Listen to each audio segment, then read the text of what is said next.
Hello everyone, welcome back on my YouTube channel. आज के session में हम डिस्कस करेंगे एनवायरनमेंट में guiding principles for environmental educations.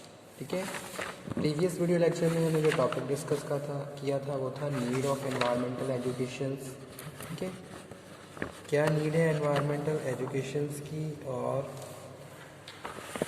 क्या इसके गोल और ऑब्जेक्टिव्स थे, ये टॉपिक हम ऑलरेडी डिस्कस कर चुके हैं।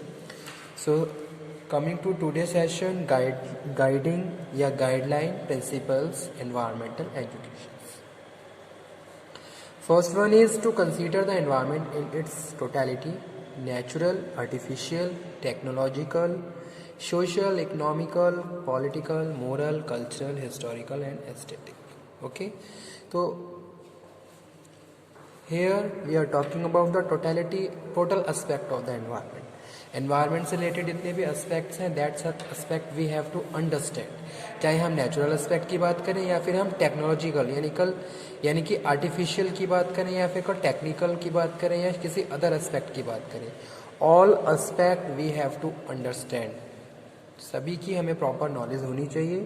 तो पहला गाइडिंग प्रिंसिपल यही है, to consider the environment in its totality. Okay, second one है to consider a continuous life process from pre school to all higher level formals as well as informals. ठीक है, तो पहली दूसरी चीज क्या है, टोटल एनवायरमेंट हमारे पार्ट लाइफ का एक इम्पॉर्टेंट एस्पेक्ट है।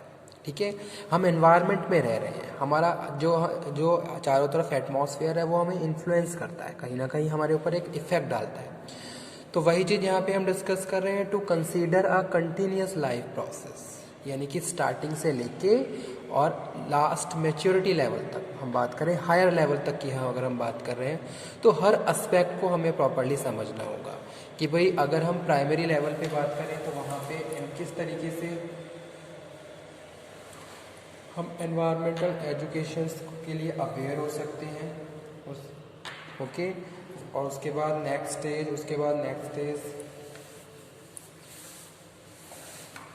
तो वो चीज़ यहाँ पे हम डिस्कस कर रहे हैं, from pre school to all higher level formal as well as informal. Okay, जैसे कि प्राइमरी स्कूल स्टेज के बाद बात कर रहे हैं लोअर सेकेंडरी स्टेज की, हायर सेकेंडरी स्टेज की, कॉलेज स्टेज की, यूनिवर्सिटी, इस तरीके से डिफरेंट लेवल्स पे हमें प्रॉपरली इसको अंडरस्टैंड करना होगा, तभी जाके हम इससे प्रॉपरली अवेयर हो सकते हैं, कॉन्शियस हो सकते हैं और बहुत सारे स्किल्स अपने रिलेटेड इससे पॉलिश या इम्प्रूव कर सकते हैं।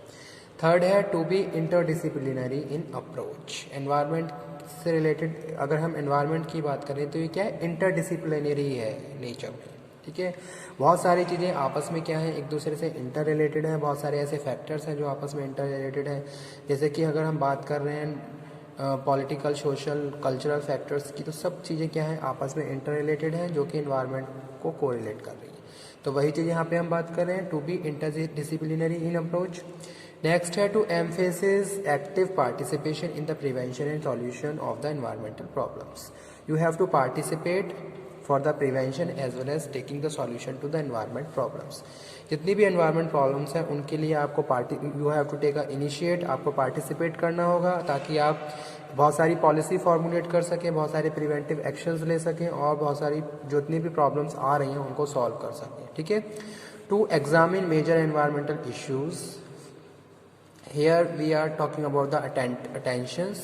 You have to take attention to the environments and their major issues, जो कि हम बात कर रहे हैं, examine major environmental issues from the local, national, regional and international point of view. हर लेवल पे आपको क्या करना है, प्रॉपरली एग्जामिन करना है, प्रॉपरली उन इश्यूज को डिस्कस करना है और उनसे रिलेटेड बहुत सारे फैक्टर्स हैं जिनको आप कंसीडर करेंगे। यहाँ पे हम लोकल एरिया की भी बात कर रहे हैं, नेशनल की भी बात कर रहे हैं, रीजनल की भी बात कर रहे हैं और इंटरनेशनल लेवल पे भी बात कर रहे हैं। ठीक है, all levels you have to consider to examine major environmental issues and problems, to focus on current potential environmental situations.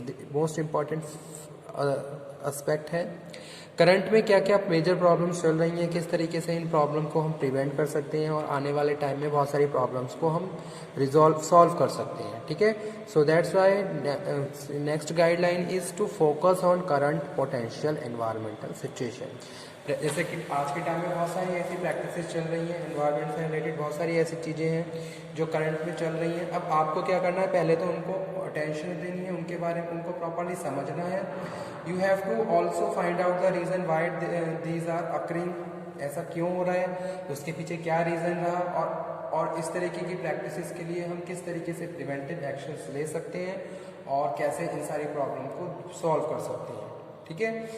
As well as you have to spread the knowledge about this। तो next वही है, to emphasis the complexity of the environmental problem and need to develop critical thinking and problem solving skills. Next है to promote the value and necessity of local, national and international cooperation in the prevention and solution of environmental problems, ठीक है।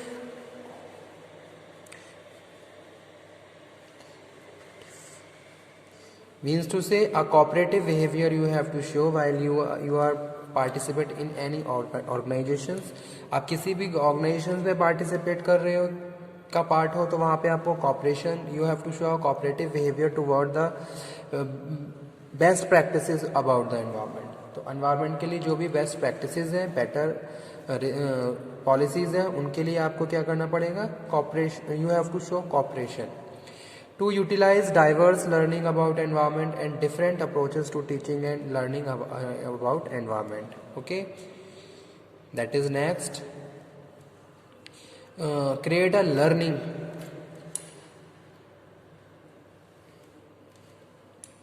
as well as different approach of teaching, ठीक है।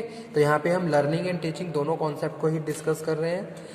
इस तरीके का environment maintain होना चाहिए कि बहुत सारी चीज़ें हम लर्न कर सकें, as well as there is a proper approach of teaching. एक एनवायरमेंटल एजुकेशन को हर पार्ट पे नेसेसरी बनाया गया है ताकि लोग इससे अवेयर हो जाएं, इसके हर एस्पेक्ट को बारे में उनको पता हो।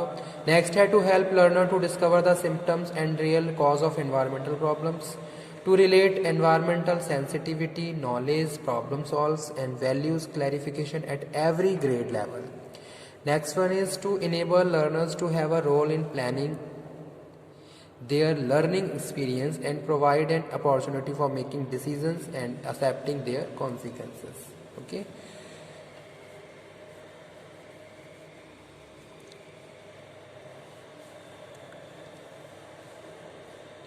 So these are the guidelines and guiding principles regarding the environmental education and organizations, okay।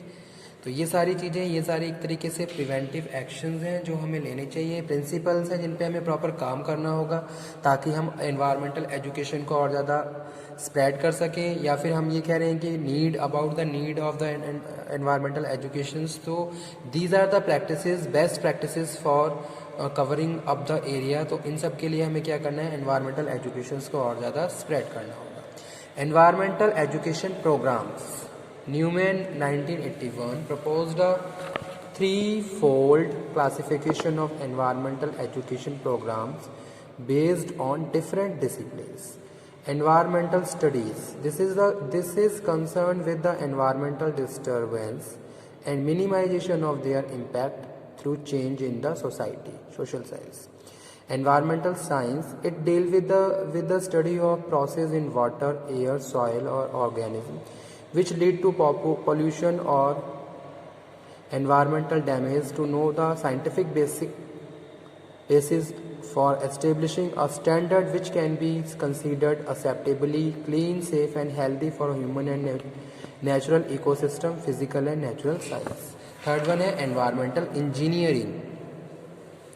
This is the study of technical process which are used to minimize the pollution and the assessment of impact of these environment, okay, in engineering science. Now next one is environmental education in India, okay।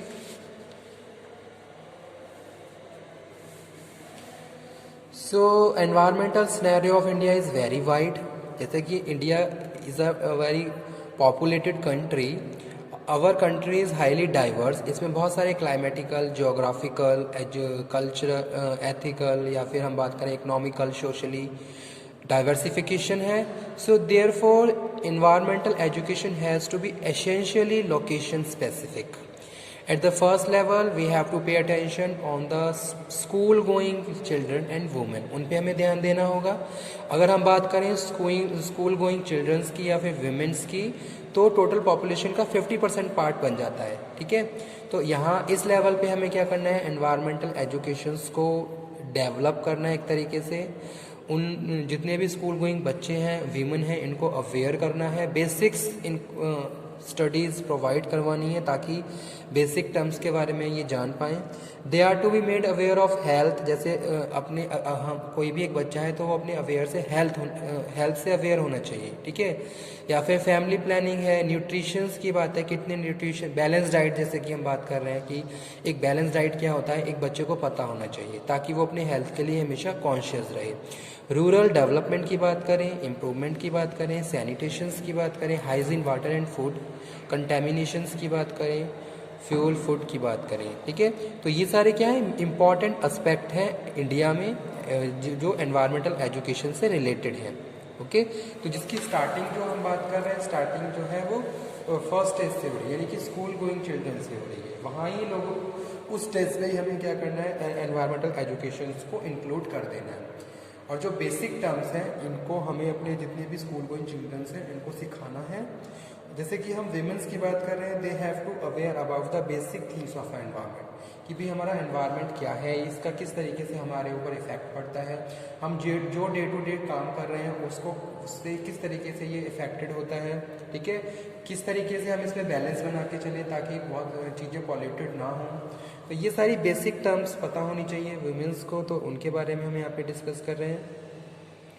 As well as about this we can say that non government organisation, जिसको हम NGO कहते हैं, have to pay significant role. जो NGO है इन्होंने environmental education के लिए significant role पे किए हैं. ठीक है, अगर हम 200 NGOs की बात कर रहे हैं तो जिनमें से 150 एनवायरमेंटल एजुकेशन के लिए ही काम कर रही हैं. एनवायरमेंटल एजुकेशन को स्प्रेड करना, लोगों को अवेयर करना, उनको सेल्फ एक तरीके से उन एनवायरमेंटल कंजर्वेशन, प्रोटेक्शन, ठीक है, डेवलपमेंट और रियल लाइफ सिचुएशन से अवेयर करवाना. ओके, तो ये सारे क्या है एस्पेक्ट हैं जिन पे NGOs ने काम किया और एनवायरमेंटल एजुकेशन को और ज़्यादा डेवलप किया और लोगों को अवेयर करने में हेल्प की है. ठीक है,